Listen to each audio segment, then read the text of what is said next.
Welcome everyone. This is the last and final lecture of our course, the second part of biogeochemical cycles. This is lecture 63 of module 12. So in this particular part, we are going to cover the sulfur cycle, phosphorus, iron, mercury, and one industrial application where we are going to look at how copper can be recovered by a series of chemical and biological reactions. So it's not a natural biogeochemical cycle, but it's a sort of imitation at the industrial level of the same kind of ideas. Let's take a look at the sulfur cycle. So what is the global understanding of where sulfur comes and goes from? So let us take a look at sulfur emissions from waterlogged soils and lake sediments. Now these are mainly in the form of hydrogen sulfide and dimethyl sulfide. You're all familiar with the stench of sulfide or ammonia. This is very common with wastewater. If you happen to go by the seaside and you have, we normally, at least in common language, we call it this fishy smell that you get during in any sea environment, seaside environment, that is mainly because of these sulfurous compounds. It's the sulfurous compounds that are, they have a stinky smell and no one really likes it, but they're all forms of sulfide. Okay, so the mercaptans, sulfides, these are the ones that no one really likes, and that's what the smell is all about. So these are emissions of sulfide compounds, dimethyl sulfide, hydrogen sulfide, that come into the atmosphere from the waterlogged soils and sediments. And that is part of the decomposition process. So when I talk about dead biomass being converted back to mineral form, whether it's CO2 and water. So when I use glucose as an example, that does not account for nitrogen, sulfur, phosphorus, and so on. So that is the missing point over here. So you have sulfur as well in the biomass, which is returned to the atmosphere in the form of this reduced form of sulfur. You also have artificial emissions. Artificial means anthropogenic emissions, mainly in the form of SO2, sulfur dioxide. Then you have whatever goes into the atmosphere is going to come back into the either terrestrial or aquatic environment. And we use two words, dry deposition and wet deposition. So dry deposition is when the sulfur containing aerosols, you might say, are absorbing to particles, and then the particles come down. They can come down in two ways, either by the weight of the particles or when there is rain or hail or snow or whatever it is, any form of precipitation. If it brings these particles or aerosols down, then it becomes wet deposition. So you have dry and wet deposition. Most of this is in the form of sulfate, because by now sulfur has been converted to its most oxidized form, which is sulfate. Now this is dry and wet deposition over land. The same thing happens over the oceans as well. You also get certain amount of emissions from volcanoes. That's a natural source, and there is a lot of soluble sulfur that goes into rivers and streams, which is then carried to the oceans. Now the ocean spray, again that smelly stench of sulfur, that's the sea spray.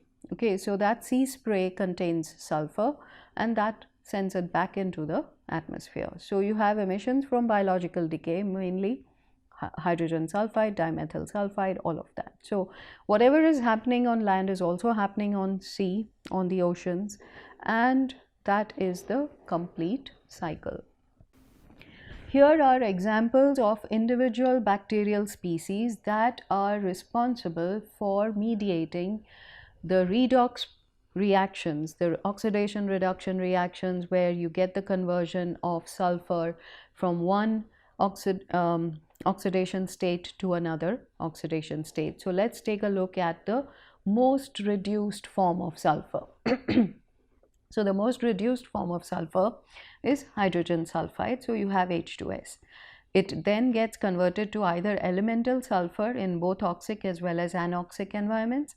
This elemental sulfur is further oxidized to sulfate. So H2SO4, which is familiar to all of you, is one form of sulfate, but there are several other forms. Now, in nature, these reactions are all mediated by specific species of bacteria. So you have the first one, sulfide or sulfur oxidation. So whether it's aerobic or anaerobic. So let's take a look at the anaerobic.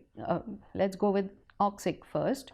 H2S, chemolithotrophic oxidation, is done by sulfur chemolithotrophs like Thiobacillus, Beggiatoia, and Beggiatoia, and many other species.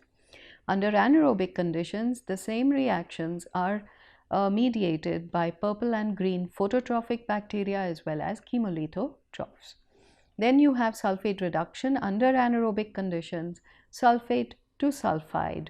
So you have sulfate going back to sulfide, and that's sulfate reduction by anaerobic bacteria like D-sulfovibrio and D-sulfobacter. That was sulfate reduction. Here we have elemental sulfur being converted to hydrogen sulfide, D-sulfuromonas, and many other hyperthermophilic archaeobacteria.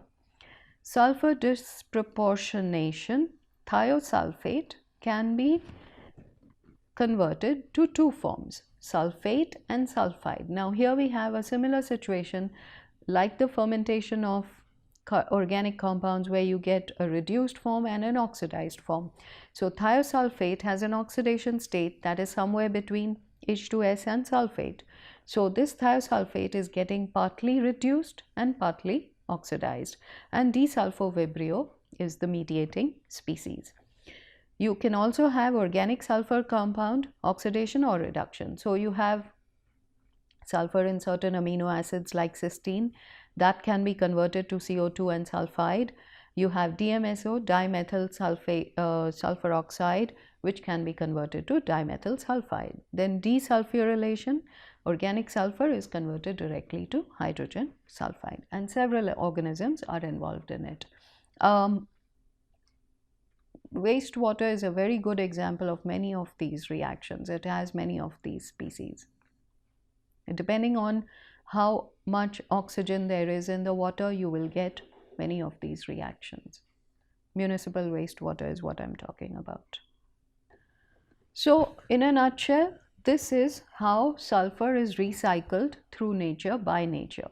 So H2S, elemental sulfur, sulfate, back to elemental sulfur, and then back to hydrogen sulfide. So you have sulfur oxidation reactions, you have sulfur reduction, you have dissimilatory as well as assimilatory sulfur reactions, you have organic sulfur, you have phototrophic oxidation of elemental sulfur, and you have sulfur respiration. So the number of processes that are present in nature that allow sulfur to be recycled through all these different paths is the diversity of bacterial species is enormous. Let's then come to the next essential macronutrient, and that is phosphorus. Phosphorus in general does not change its oxidation state. Unlike all the other elements, if you notice carbon, nitrogen, sulfur, all of them, the biogeochemical cycles are dependent on the change in oxidation state, and that change in oxidation state is entirely due to different species. Different bacterial species are capable of mediating these oxidation reduction reactions. Now, phosphorus is very strange, it's very stable. The phosphate part of any compound is the most oxidized form of phosphorus, and therefore it's extremely stable, and very few other oxidation states have ever been observed. So in terms of the biogeochemical cycles, most of the phosphorus is in the feces of seabirds, and for some reason seabirds have very high phosphate content in their fecal matter, and that's what the guano deposits are all about. So these guano deposits have been mined and that's how we get our phosphate fertilizer and we get phosphate in the environment by the dissolution of these deposits. This phosphorus, which is taken up by plants and then is eaten, these plants are eaten by animals. Both types of biomass is going to die and decompose, and the decomposing organisms, which include bacteria, fungi, and so on, will bring organic phosphate back into soluble form, and some of it will end up in the rocks, and some of it, and if it's in the rocks, it will also be weathered and dissolved and brought back into the water. So that cycling of phosphorus from different parts of the environment will always be there. And the same thing, whatever I said about the land area, will also be happening in the aquatic systems. So that's how phosphorus is recycled in both parts, whether it's lithosphere or the hydrosphere. In both parts, it's more or less the same. There is no oxidation reduction reaction, except one bacterial species that has been observed and is noted in the text, and I think I've covered it in the previous lecture. There is one bacterial species, it's a sulfate reducing bacterium that can couple phosphite. Phosphite is a reduced form of phosphorus, and it can couple phosphite oxidation to sulfate reduction, thus recycling both sulfur and phosphorus. Let's now come to another element. The next element is iron. Iron is not a macronutrient, it's a micronutrient, but it's an essential micronutrient. So this is the first graphic, shows you the redox cycle of iron in the environment. You're all familiar with the fact that iron exists in three major forms. The most oxidized form is Fe3+, which is ferric iron. The next reduced form is Fe2+, which is ferrous iron, and Fe0, which is the elemental form. Now, the elemental form is found only by anthropogenic means. You have to smelt the ores to create elemental iron. What is found in nature is ferric and ferrous iron. Now, ferric and ferrous iron can be either reduced or oxidized. It can be done bacterially or it can be done chemically. Let's take a look at something that's very interesting. Now, we all know that if you have iron in your environment, assuming that you're not in any extreme environment, in the normal environment, you know that iron, when it is in dissolved form, will spontaneously get oxidized from Fe2+ to Fe3+, and Fe3+ is highly insoluble. It precipitates. So you get these black precipitates, and that is what we call rust. So if you have anything that contains iron, like steel or any alloy of iron and so on, so you get this rust and precipitation of ferric iron. What is happening in acid mine drainage is very different from what we see in our normal environment. Our normal environment, when iron containing material is in contact with water, the pH is 7, and under neutral pH conditions, Fe2+ gets spontaneously oxidized to Fe3+. But acid mine drainage is a different game altogether. Here the pH is less than 2, and under these low pH conditions, Fe2 does not get spontaneously oxidized to Fe3+. It is highly soluble and it remains soluble. It does not get oxidized. For that oxidation to happen, you need a bacterial species, which is an acidophilic species, and that is what is done in the environment. So here is an example of this particular iron oxidizing species, Thiobacillus ferrooxidans. This is a very neat experiment that shows you how iron is being converted under neutral conditions from ferrous iron to ferric iron. So under neutral pH, whether the sample has bacteria or no bacteria, there is spontaneous oxidation to Fe3+. In acidic conditions, No bacteria, there is no change. Ferrous iron remains stable. No spontaneous oxidation happens. Only when this particular bacteria, Thiobacillus, is present, it can convert ferrous iron to ferric iron. And this is, like I said, an indicator. This is again extremophilic conditions. This bacteria is again an extremophile because it's capable of living under extremely low pH conditions. So pyrite in coal can be oxidized by sulfur and iron oxidizing bacteria. So this is a coal seam, and you can see the gold colored discs. Some of you may be knowing that pyrite is called fool's gold. So we have FeS2, and because it has a gold or shiny color, sometimes it looks shiny, sometimes it looks golden colored. So many times people who don't know better often mistake it for gold, but it's really pyrite, FeS2. That's why it used to be called fool's gold. So here is an experiment that what I showed you was the natural environment, but this is another experiment to show you the same thing. So you have acid mine drainage, which has very low pH, and the spontaneous oxidation happens only at neutral pH, not at low pH conditions. So you can see the precipitation of iron. So all this colored is because of the precipitation of iron. Otherwise it's soluble and it just keeps going into the water. So the electron, now how does this work? This is an aerobic autotrophic reaction. So we have the electron donor, which is Fe2 to Fe3 plus, and the electron acceptor is oxygen.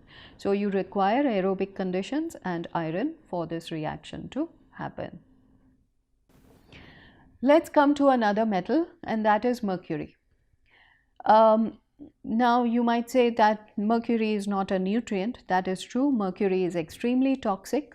It is one of the most, there are 5 toxic metals that are considered to have no beneficial properties, and mercury is definitely one of them. So I'll just list the toxic heavy metals.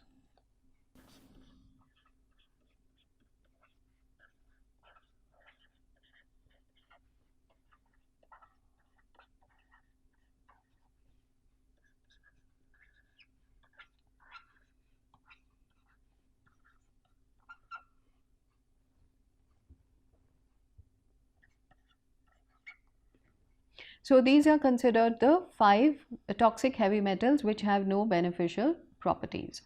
Okay, so we'll go through the cycle for mercury. So looking at mercury and some of the other toxic heavy metals, let's just focus on mercury. It has been studied to a much greater extent perhaps than the other metals.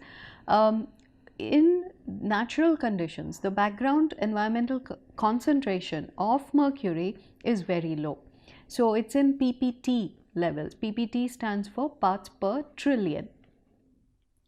So it's an industrial product, we know that, and it's often used in pesticides. It has a tendency to bioaccumulate. It's also known to be extremely toxic. Like I said, it has no beneficial properties and it's extremely toxic. It's a neurotoxin. Now, elemental mercury is predominant in the atmosphere, and if you're wondering why, it comes from thermal power plants which burn coal. So coal is something that contains a large number of heavy metals, and when it's burned, all these heavy metals will rise with the hot gases, and mercury has a very low boiling point compared to all the other heavy metals. So because the boiling point of mercury is much lower, it rises along with the flue gases, it goes into the atmosphere, it's a volatile compound at the temperature of the flue gases, and it's emitted into the atmosphere. So that is the reason why elemental mercury is predominant in the atmosphere. The other thing that it has a tendency to do is it tends to, as the flue gases are cooling down, when they go into the atmosphere, the flue gases start cooling down, and this volatile or gaseous form of mercury starts absorbing to the particles. So when these particles come down by wet and dry deposition, that's how mercury comes back on land or water. In the atmosphere, it can also get oxidized to mercury 2 plus, and that's a photodegradation, or not photodegradation, photochemical reaction. Another possible reaction is methylation of mercury. Now we know that in aquatic environments, if you have mercury 2 plus, Hg2 plus, it is quite likely to form what are called organometal complexes. Yes, organometal complexes. So mercury will tie up with methyl groups and form methylated mercury. Now methylated mercury has much higher solubility compared to elemental mercury. Elemental mercury has very poor solubility. In fact, often when kids end up ingesting the mercury in thermometers and so on, it gets excreted out of the digestive system because it's not very soluble. Methylated mercury, which can be present in fish tissue, it can be present in other foods. In fact, if you have heard about the Minamata disaster or the Minamata disease, that is because of the presence of methylated mercury in the tissue of fish. And I can go on and on about that, but just remember that in Minamata, where there was a fertilizer corporation that was operating, they were releasing a large amount of wastewater, and the catalyst in the fertilizer production process was a mercury compound. So this wastewater had high amounts of mercury in it, and when it was released into the aquatic environment, it got into the fish in methylated form. So this methylated form of mercury was being ingested by people who were eating the fish in this area. So Minamata was a village on the coast of Japan where the fishermen and their families were using this fish, and over a period of time they developed neurological problems.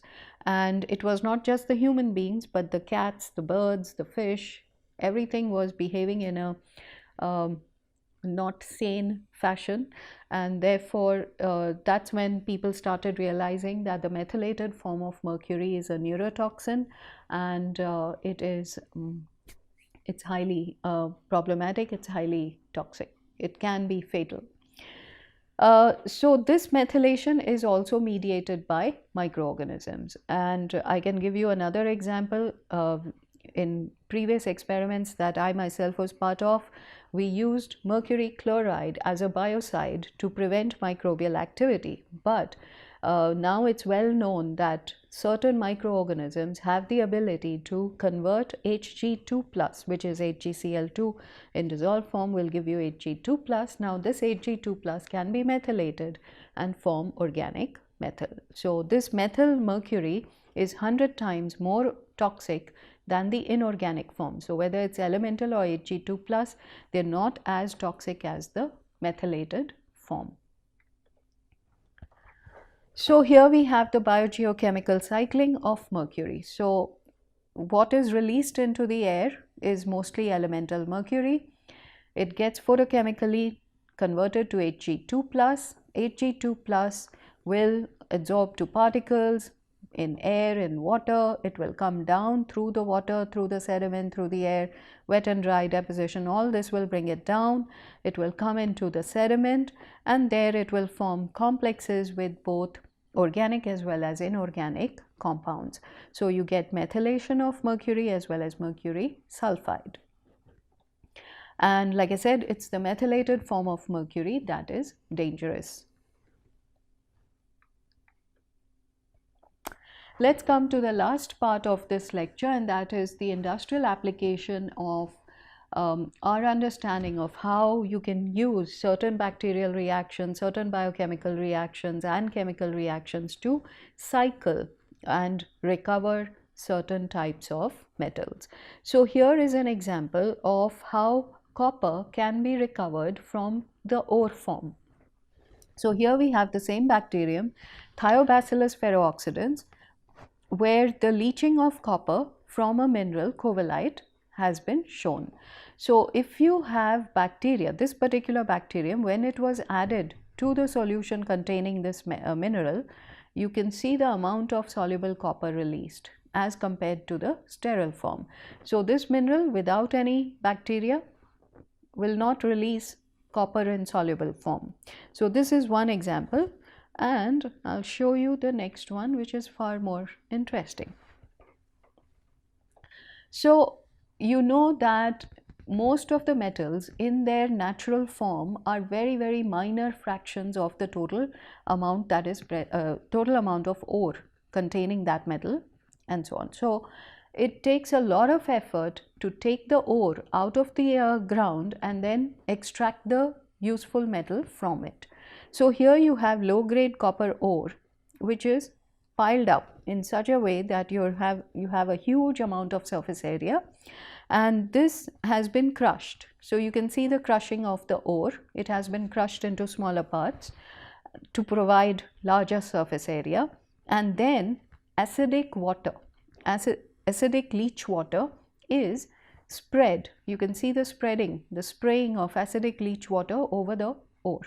So the acid will dissolve the ore, and this effluent, this is the effluent that you see coming out of the leaching dump, and this acidic water is slowly coming out, and the green color is because of the soluble copper in it, and the effluent in like I said, it's rich in dissolved copper, and here in the last case it is being passed, this water is being passed over metallic iron. So these are large flumes, these are flumes with metallic iron, and the copper is being passed over it. At the end of the process, you get a huge pile of copper metal, and I'll show you how this works. So let's start with the sprinkling of acidic water or leach liquor on the copper ore. So at this point, sulfuric acid is part of the leach liquor, and it has been sprayed all over the copper ore. Three types of major reactions are happening at this point. The first reaction is a bacterially mediated reaction. The second one is both biological as well as chemical, and the last one is a chemical reaction. So the copper in the ore is associated with sulfur. So you have Cu2s, Cus that are present. The first one, under aerobic conditions, Cu2s is being converted to Cus and copper 2 plus. Copper 2 plus is soluble, so that's why the effluent from the spraying of this leach liquor is going to give you an effluent that is highly rich in copper. So this copper is then either converted chemically with the catalysis of Fe3 plus. So here you have an oxidation reduction reaction. So you have Cus in the presence of ferric iron. Ferric iron is being reduced to Fe2 plus, and Cus is dissolving as Cu2 plus. So you get more dissolution of copper from the ore. Now this Cu2 plus has to be recovered in elemental form. So how to do that? So again you have another oxidation reduction reaction where elemental iron from steel cans, so this is what you see over here, these are the metal filings, iron metal filings from steel cans or any other source. So Fe0, elemental iron, along with the soluble form of copper which is there in the effluent, is now being, by redox reaction, is being converted to elemental copper and Fe2 plus. At the end of this process you get this copper, okay, and the next step is you have to convert Fe2 plus, which is the product of this reaction, has to be converted back to Fe3 plus, okay. So this Fe2 plus in the presence of oxygen will go back to Fe3 plus under acidic conditions by the same bacteria, Thiobacillus ferrooxidans and Leptospirillum ferrooxidans. So that's in an oxidation pond. So you have complete cycling of iron and extraction of copper based on these principles. This can be done, microbial leaching can be done for uranium as well as gold. Remember that in nature, the concentrations of uranium and gold in the ore form is very, very small. So a huge amounts of ore have to be processed before you can extract these metals. So uranium U4 plus to U6 plus can be extracted with oxygen as a terminal electron acceptor using microbes, or with iron 3 plus as the terminal electron acceptor. Gold in general is associated with arsenic and pyrite in nature, and bacterial leaching of gold, where arsenopyrite is solubilized by bacteria, will result in the release of gold and oxidation of sulfur. Gold is often complexed with cyanide, and you get 95% recovery of gold from the ore. At the end of this course, I would like to thank all the people who have contributed to making it happen. At the outset, I would like to dedicate this part of the course, which means the environmental microbiology part, to my PhD advisor, Professor Edward Bauer, of the Johns Hopkins University in the US. This part of the course is based to a very large extent on his lectures on engineering microbiology. Professor Tarashankar Pal, who has recently retired from the Department of Chemistry, and Professor Devashish Sengupta from Geology and Geophysics have also been very supportive in completing this course, in making this course happen, and in helping us to complete this course. We would not have been able to put this whole thing together without the contributions of our teaching assistants, environmental chemistry, our students, Professor Anjali Pal's students, Ankush Majumdar, Shubhajit Biswas, Utpal Ghosh, and Ashish Nayak have contributed in a big way. In environmental microbiology, my research scholars, my PhD students, Anuja Joseph, Nasiba Parveen, Ved Prakash Ranjan, Devlina Datta, and Bishwatma Biswas, they've all been extremely helpful in preparing the slides and the graphics, and in putting together assignments and so many other things for this course. And finally, we would like to end it by thanking the TEL team of IIT Kharagpur for their help and support in putting the whole thing together. So we have Shiv Shankar Das, Saurav Sahu, Sagarika Barik, Rajiv Mahapatra, and Uttam Sharma, who are part of the NPTEL team over here. Thank you very much for helping us and putting the whole thing together. All right. Thank you. I will end this topic over here. Thank you.